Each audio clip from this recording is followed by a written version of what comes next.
Hey everyone, before this video starts, I just wanted to say I'm sorry for the way my mic is in this.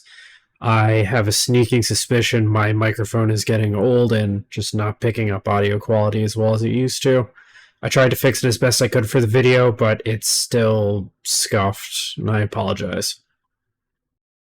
Hello, and welcome to Loosely Canon. My name is Darkest Eclipse, and I am joined by Grimz. Hit me. And today we are covering Metal Gear 2 Solid Snake. This is a game where people explode a lot. I do not know why. So, Funny. funny. Pretty much. So, before we start, a little piece of trivia for you, because when we did the second Destiny episode, you threw a question at me. So I feel, since I'm doing a continuation of Metal Gear, it's only fair that I throw a question at you. Do you remember the designation for the Metal Gear in the first game? The prototype. Nope. It was TX-55. Not that it really matters. It's just interesting. Trivia, whatever. So, in between games, in between Metal Gear 1 and Metal Gear 2, after Snake defeated Big Boss, he stopped working with Foxhound because he didn't trust them anymore. Because why would he? The guy who fucking led them just, went and betrayed the world. And so Snake started working as a mercenary, and he also stopped using the specialized CQC that Big Boss taught him, which is like his ace in the hole in close quarters. So he stopped using that altogether, went to like standard martial arts and other forms of close combat and more gunplay, and went and worked as a mercenary. During the 4 years this was going on, there were multiple attacks on nuclear sites all over the world.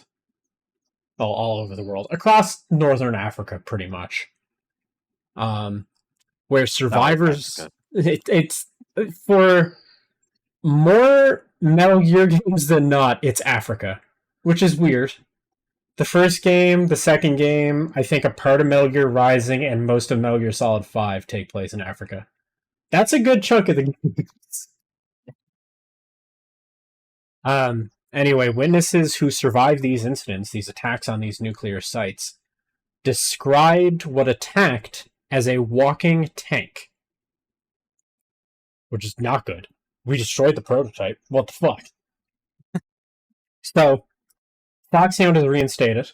They have a new commander, a dude named Colonel Campbell, who I will show you a picture of because he becomes a series mainstay. Where is he? This is him. This is the Colonel. That's what he actually looks like. Colonel Campbell he's an interesting dude. So he is now in command of Foxhound. So he gets in touch with Solid Snake. He's like, hey, we found where the nukes were taken, this place that is called Zanzibar land.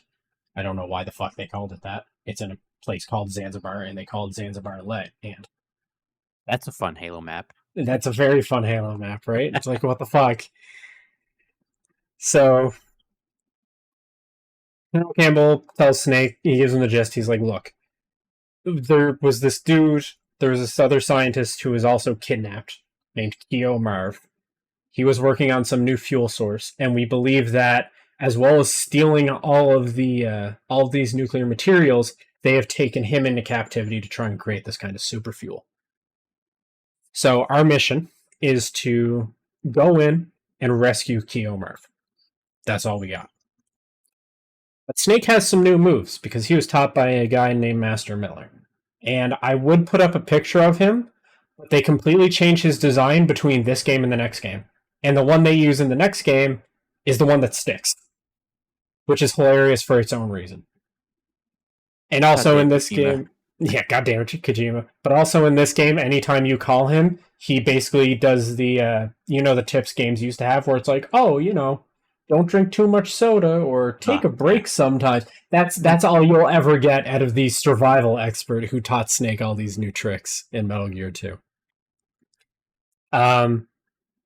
This game also introduces several series staples, which is the radar system, which shows screens up to several areas away. So you can track enemy movement and move when they're not there. And you can also, this is going to sound really stupid, but you can lie down and crouch now. Which sounds weird, but keep in mind, this was on the same console that did the first Metal Gear game. There was no, like, technological leap. And they managed to give you a system where you can actually lie down out of sight and crawl under shit.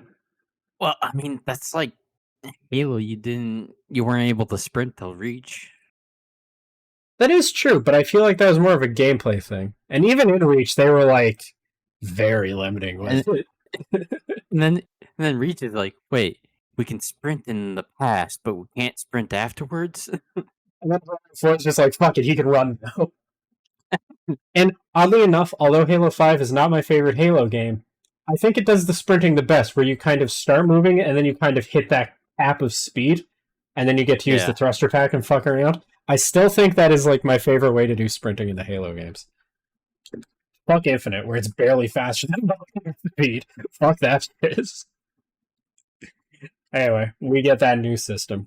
The radar and the crawling and everything. And both of those actually became series staples. A lot of series staples were started in this game, which is kind of funny to me because you look at Metal Gear Solid and it looks so advanced for the time, and then you look at what Metal Gear 2 was doing for the MSX, and you're like, oh, it's just that, but 3D now. But that's another story for when we get to Metal Gear Solid. So, Snake climbs up a cliff, gets to the front post of Zanzibar land, and the mission's on. After sneaking past the front watch and securing a pistol, we get a call from a woman named Holly, who was a reporter who somehow managed to infiltrate Zanzibar land about a month prior. I do not know why they let the reporter in, or how she got in, or how she has been undetected for a month. Whatever.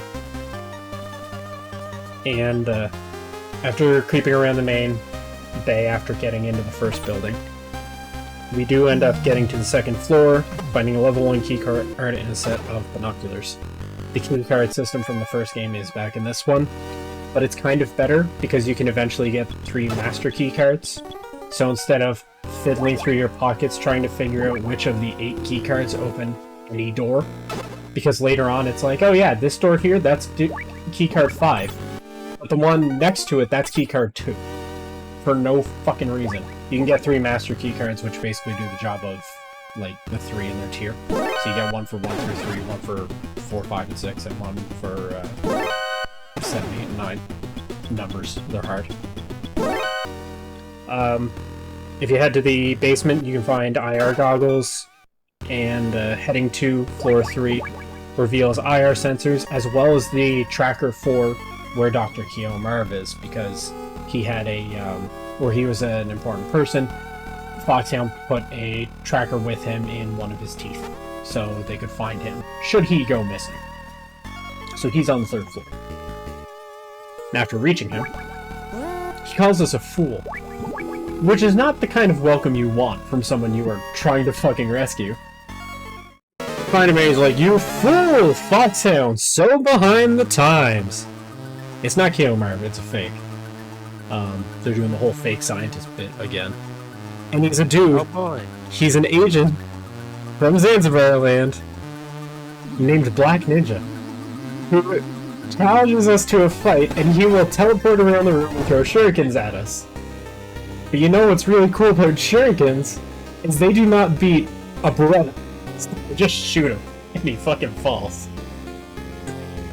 But after, dropping the motherfucker, he gets real chatty, as Metal Gear bosses start doing from this point. They always say the most words when they're lying on the ground bleeding out. It's like in Assassin's Creed, actually. Like, remember in Assassin's Creed 2 when you would, stab someone and have them hit the ground, and then it'd show that whole cutscene? And they're like, "I only did it for my son," and they have that moment of redemption, or whatever. It's like, man, you're awfully chatty for someone who just got stabbed in the throat. It's like, you're awfully chatty for someone who just got shot 20 times. But we talked to him, and it turns out it's Schneider from the first game, who is a member of the Resistance the Resistance against Outer Heaven. It's a survivor from that incident. And he tells us a couple interesting things. After the base's, like the third building self-destruct sequence activated, because we destroyed the Metal Gear, and after we exfilled, NATO swooped in and bombed the fuck out of Better Heaven, because it was registered as a terrorist site. We went in to get a VIP, we got out, and NATO went, fuck it, bomb them.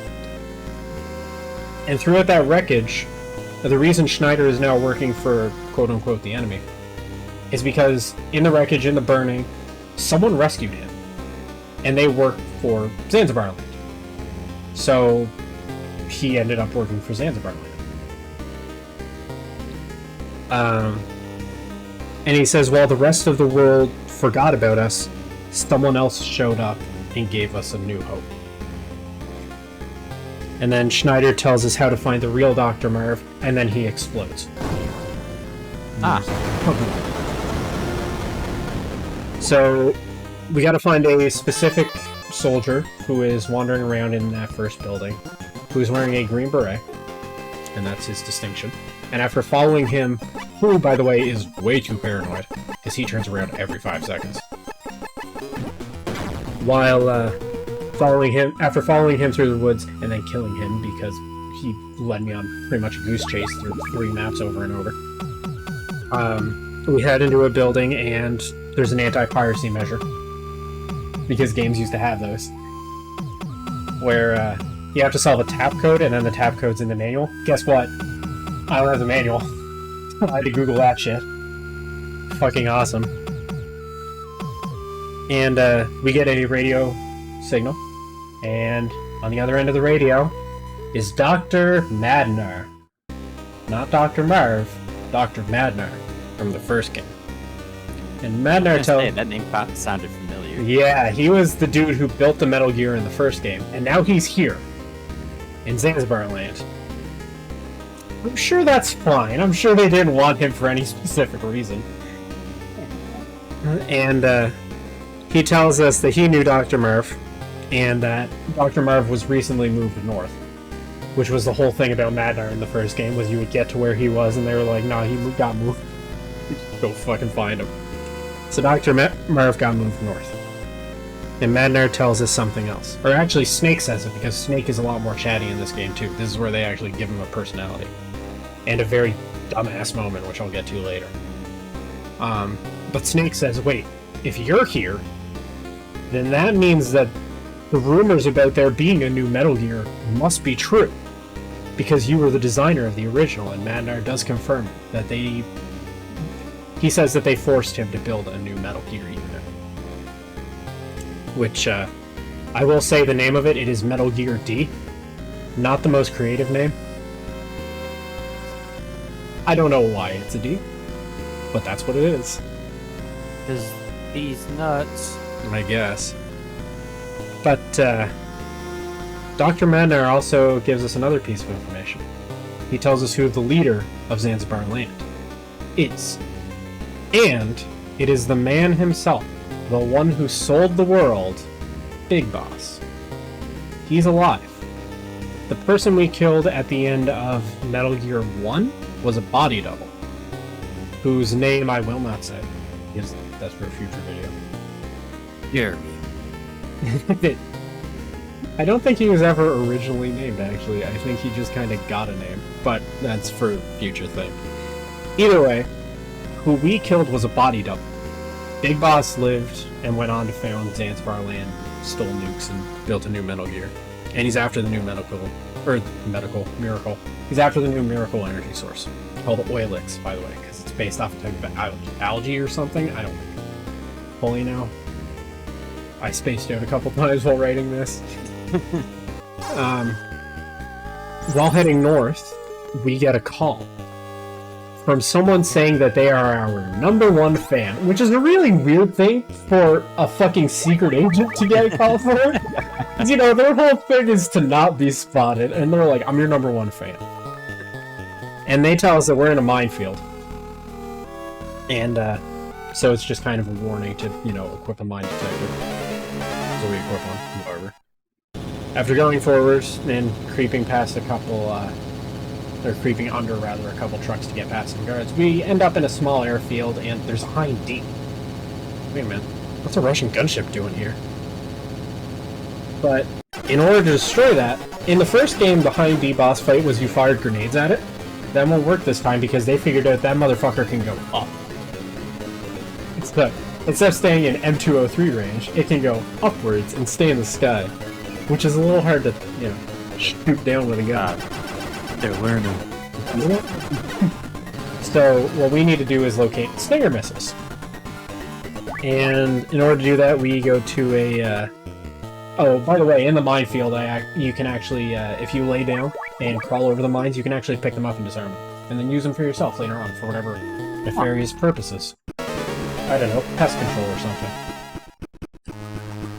So I did take a couple with me, and good thing I did, because in the building where the Stinger missiles should be, there's another boss, a dude named Running Man. And his arena is a circle, and he will run around it, and every time you get to like the screen next to him, he'll run to the next one. So what you gotta do is put mines in the doorways. And he always takes the exact same path. Whatever he runs. Like, chase him into them. Which is a fun puzzle for a boss fight, but you would think he would learn not to take the same path. Yeah. Oh, God love him. And so I put the mines to very good use by playing them everywhere. And afterwards, he asks what our name is. And Snake says, "I'm Solid Snake." And then Running Man explodes after taking him down. And they all explode. Everyone explodes eventually. It's the great circle of detonation. After taking him down and learning that the Stinger missiles are not, in fact, here, we end up going back into the first building, finding where they are. They're being mounted to tanks for anti-air weapons, but you can just sneak in and grab one and go back and take down the Hind D. And then we head to the second building, which is the tower. So we need a drink. We go to the tower building, which is where Dr. Marv is being held.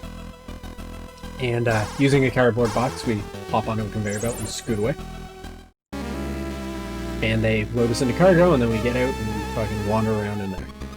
Which is fun. And then we get a call on our radio that Holly, that reporter who somehow went uncaught for a month, got caught. It was bound to catch up with her.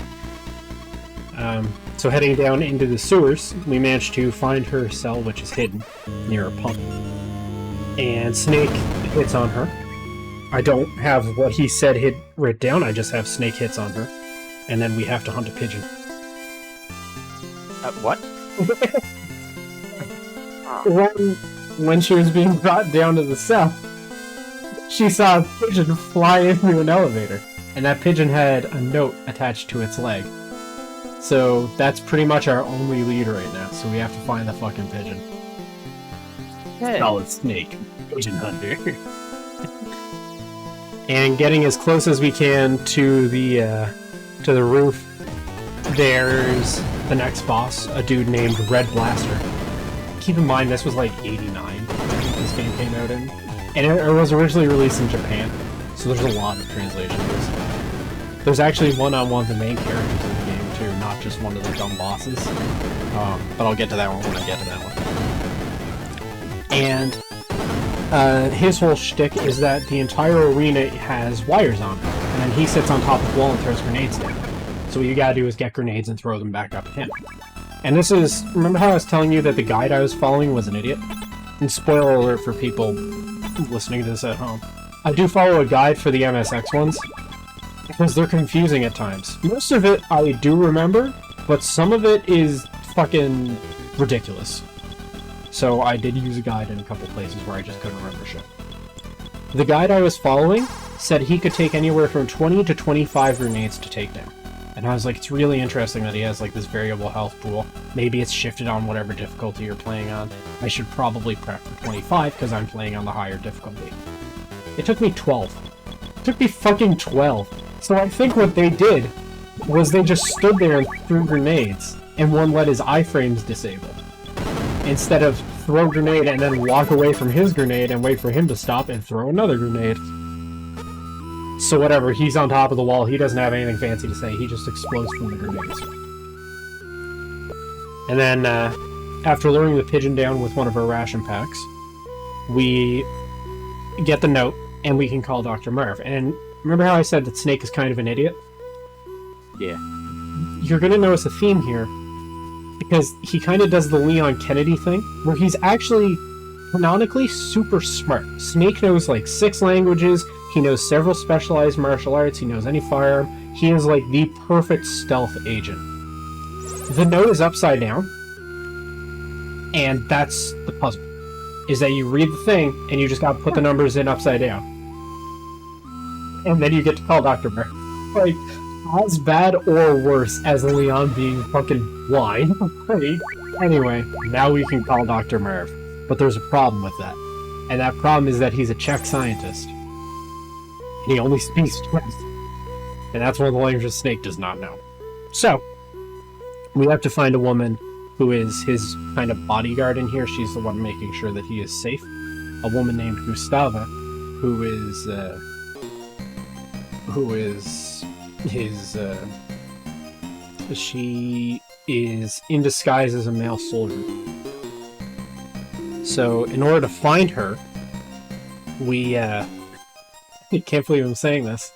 We have to hide behind a plant and wait for one of the soldiers to walk into the women's bathroom. Because that's her. Because she's a woman, and then we follow her in. I'm not joking. There's a lot of things in this game that work really well on paper, but you look at it like, God, nearly 30 years later, and you're like, is that a wise one? Whatever. Whatever works. So she takes our radio and she calls Dr. Marv. And he is being held in a secret prison past the tower, past a quarry. And Gustava does know the way. She knows of a secret path that'll take us there. And she accompanies us on our way forward. First time Metal Gear games have had a companion system. She doesn't do anything, she just follows you. That's cool. So, as we go through these little underground tunnels and dodge some crushers and shit, we actually find Dr. Madnar's cell again. And, he gives us the next key card. He's like, I swiped this from the guards when they put me in here. So, here you go. And we head back down, we go about 10 feet, and then he's like, oh right, I'm old. I have to use the bathroom. Wait here. And he walks off. And, so Gustava and Snake, they take a break and have a little talk. And she used to be a figure skater. Because Snake says, you look familiar. And she goes, you say that to all the girls. And he's like, no. You were a figure skater. And she's like, oh fuck, you actually do know who I was. So, her story is that she fell in love with this guy, tried to defect to the US, failed to defect to the US, and then the Olympics kicked her off the squad. And she had to resort to being a fucking soldier, I guess. Because those are your two options in life. Join the Olympics or the military. But the man she fell in love with, this was a translation issue. It says, in the game it says Frank Hunter, but that's because it's actually Frank Jaeger, who is Grey Fox. But Jaeger is German for hunter, so in all the translations of the game, they went, oh, that's not right. It should be this, and called him Frank Hunter. Whatever. I know who it actually is. It's Grey Fox. So she fell in love with Grey Fox years ago. Tried to run away with him. Failed to run away with him. And then joined the military. Which is interesting, you know, a little bit of that tie back to the first game. Kind of adds another character. This game has a way better story than the first game did. This game is, well, beautiful. I actually love playing through it again. Madnar catches back up. He's like, yeah, I no longer have to poop. Then you head off, and you come across this old rickety bridge. And it can only be crossed one at a time. Madnar goes first because, and I quote, I don't have long for this world anyway, and no one will care if I fall. So he goes across the bridge first. And then Gustava starts heading across, and she turns around and yells at Snake, and she goes, hey, I think it's safe. Come on, let's go. And then the bridge gets shot out. Madnar gets grabbed by 2 soldiers on the other side of the canyon who are hiding. And the shooter reveals himself, piloting the new Metal Gear. It's Gray Fox. He just shot the bridge out under the woman who used to love him, because admittedly, it was distance and he probably didn't know. But he tells Snake, I'm gonna let you go for old time's sake, because we used to serve Fox now. Gray Fox has defected and is now a member of Zanzibar band. And Busaba dies in Snake's arms and gives him an old brooch. And Snake is understandably pissed off, so instead of running away like Gray Fox said, let's make him regret this fucking decision. Holly calls us with a plan, and she goes, hey, if you can secure a hang glider, which of course they're going to have on a fucking military base, you can probably jump from the tower building and make it across to the canyon. So we go all the way back to the first building, which is not as hard as it was in the first one. That game had backtracking and it was a bitch. Metal Gear 2 really softens it up. You can find all kinds of little nooks and crannies to get back. So we do find a hang glider. I don't know why it's on the military base. There are children around, but I don't think giving the children on the military base a hang glider is a great idea. Why not? Fair enough, they're already near guns, I guess. While we're heading back up the tower, we get back to the tower and hop on the elevator that'll take us to a floor on the roof. As we're going up, Gray Fox calls us again. And he's like, you know, I gave you a chance to give up, Snake. You really should have taken that. And he really tells us that he sent a hit squad after us. And he hangs up the radio. And out jump 4 dudes called the 4 Horsemen. And their whole gimmick is that you're in a very enclosed space in the elevator. And they jump down and they'll jump back out. So what you gotta do is just wait for them to jump in and shoot them. And then they jump out and walk past. So you just basically do circles. It's not as interesting as some of the other boss fights. But it's up there, you know. It's not the worst boss fight I've played in a game, I guess.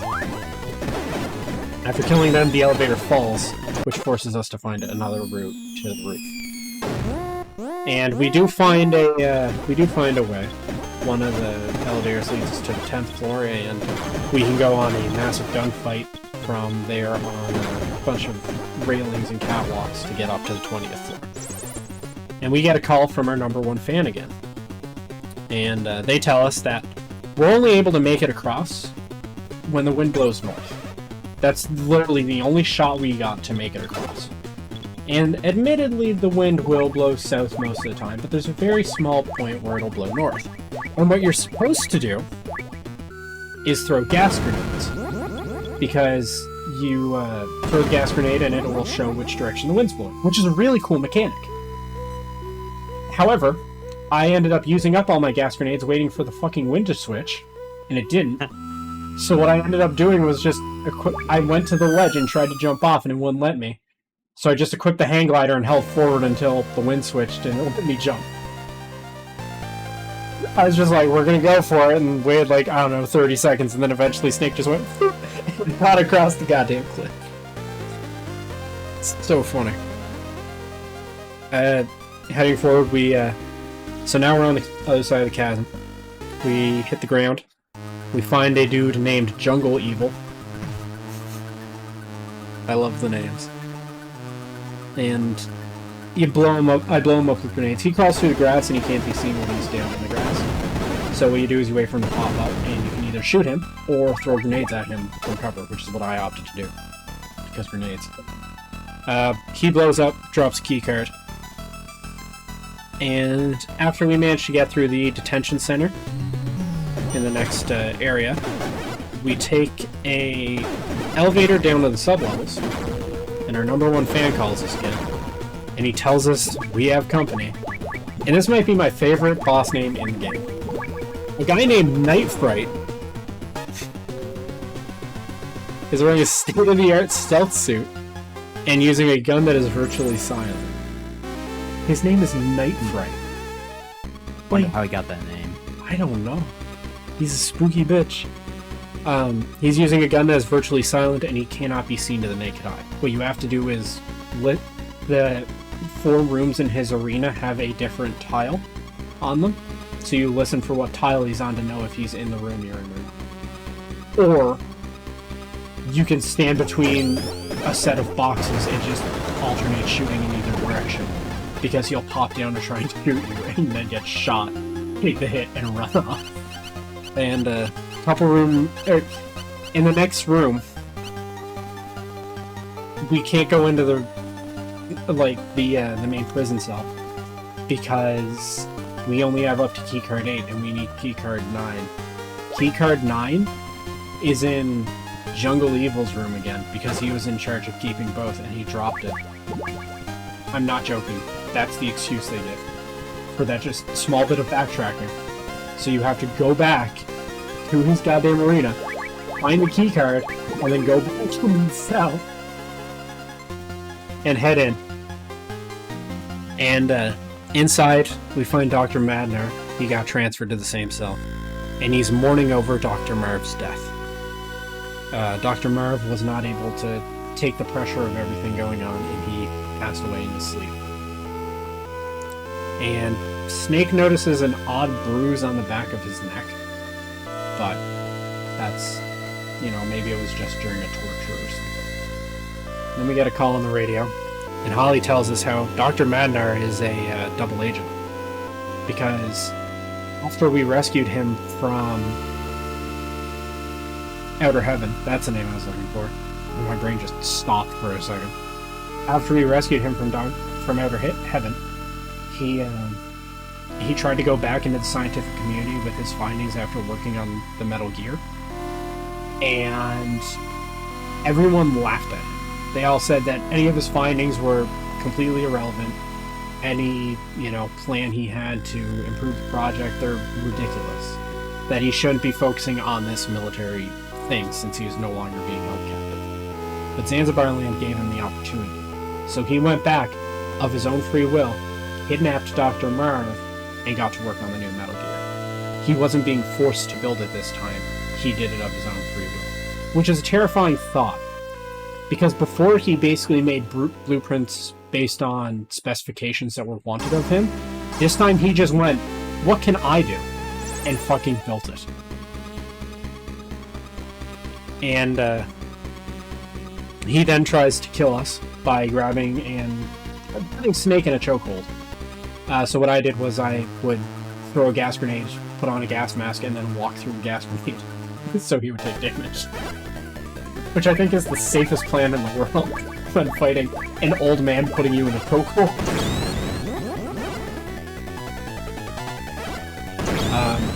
Dr. Marv's final research, though, is hidden on a MSX cartridge, because of course it is, which is locked in a locker. And in order to get into the locker, we have to use the brooch that Gustava gave us. It'll change shape when hit a certain temperature. So we go back to the first building, freeze it in a freezer, head back to the third building. It somehow doesn't thaw despite being in the hot sun during all that, and in a truck. And then go into the locker. And there's a hole in the locker, because some rats burrowed and it took the cartridge into their end. And this is my favorite point in the game. In order to kill the rats are a one-hit kill. If they bite you, you just fucking die. Like, there's no saving a rat bite. You can take, like, 3 gunshot wounds to the head, but you get bit by one fucking rat. You're just toast. Yeah, I mean, all those diseases. All those diseases. So what I often to do, what you're supposed to do is lure them out, one at a time with a ration, and then basically, like, shoot them. What I did instead was I took the landmines, which you can have 16 of on screen at once, and there's a lot less than 16 rats. So I just planted them out at the hole and then pulled out the ration, and the rats went one by one, and the rats fucking died. And then I just crawled through the hole, got the cartridge, and walked back out. And Dr. Madnar still has a little bit of life in us. And he tells us that the weakness to this Metal Gear is the same as the weakness to the last Metal Gear, which is that the legs are lightly armored. Only instead of blowing it up with C4, now we use hand grenades, which I think have less explosive potential than a brick of C4. So that's funny. He somehow managed to make his perfect machine exactly how he wanted to the first time, but he made the legs weaker. What a fucking jackass. And then a pit opens up in the bottom of the room, because just having this poor scientist in a room underground, held off by one of the a dude in state-of-the-art stealth armor, that wasn't enough. They also had to put a fucking hole in the room to make sure he really didn't go anywhere. And we fall into the pit. And then in the bottom floor, Grey Fox calls us and goes, "You really are getting on everyone's nerves here. But you want to fight it out? Let's fight it out. Come on in." You walk into the next room, and you would think he would be going one-on-one. No, he's piloting the fucking Metal Gear D. So we get to see what that looks like, and that's the Metal Gear. Yeah, they're kind of chicken walkers. And there we go. So the whole plan with the Zanzibar land was basically going to make a fleet of them, and then a bunch of smaller ones. But right now, this is the only one we have. And the guy who built it, Dr. Manor, is dead. I'm going to tell you an interesting fact about the design of these things. So, this was actually a fan made. After the first game came out, Konami reached out to fans, basically held like a contest, because games did that cool back in the day. That's actually how a lot of Robot Masters and Mega Man games were designed. They would send out, they would look for fan ideas. But Konami put out a thing saying, "Hey, we need a new Metal Gear for the next Metal Gear game." And the only caveat was that it had to look more grounded. So compare this to the fucking Metal Gear in the first game, and yeah, it kind of looks more plausible as a mech. Yeah. Although mechs are, right now anyway, they're not exactly super good. Ironically, because of the legs, because some insurgent with a fucking F-150 is just gonna snap one of those sons of bitches at full tilt. If it ever hang on. An insurgent vehicle of choice is a Toyota Hilux. Or Tacoma. Or Tacoma. Or Tacoma. That's fair. Did you ever see the, getting a little sidetracked here, but it's cool. Did you ever see the story about that guy who sold his old work truck? And they shipped it overseas and it got sold to insurgents? And they didn't take the ads off or anything, so people were calling them with like death threats and shit. So fucked up. Anyway, Grey Fox is piloting this, and in the first game we didn't fight the mech, because the mech was more built around being computer controlled. So we were basically fighting the clock wait before that turned on and fighting a security system around it, or avoiding the security system, and just blowing up the legs so the whole thing would collapse. This time, we don't get that luxury. We have to fight the fucking mech. Now admittedly, you get body armor in this game, and it reduces gun damage to almost zero. So, equipping that and then just throwing grenades at the feet, and I beat it in like, I think 2 attempts, and I think the first one was to learn patterns and figure out how the fucking missiles worked. Because they really tripped me up the first time for some reason. And then the mech explodes. Because again, everything fucking explodes. And it sets fire to us and all of our equipment. So we have to ditch everything. All the keycards, all our weapons, every fucking fun little thing, whatever.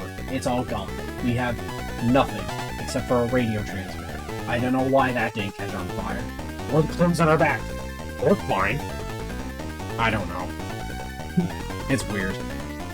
And Grey Fox challenges us to a fist fight. He goes, "You know what? Fair enough, you beat my mech with all your equipment, but I bet you can't beat me in hand-to-hand combat." And I do want to point out, according to all forms of every, like, canon note in the series, Snake does not use CQC until Metal Gear Solid 4. The only he used it canonically in the first game, and then in MGS4.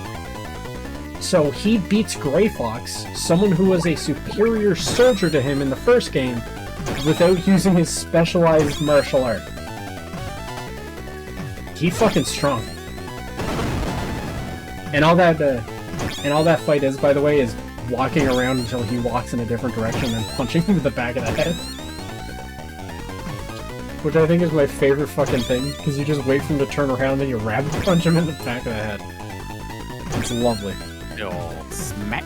The good old Bob fight. Afterwards, Grey Fox hits the ground. And, he reveals something. Grey Fox is the one who was our number one fan. He was the one who was calling us and helping us throughout the game. And he says, call it payback for everything you did for me in Outer Heaven. So, you know, he's not a bad guy, he's just confused. And, Snake tells him Gustav is waiting for him on the other side. And, Grey Fox explodes, I think. He might be the only one who doesn't explode.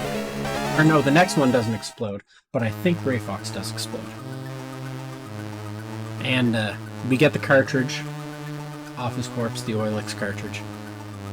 And in the next room, a familiar voice calls out to us. It's Big Boss. The real one this time.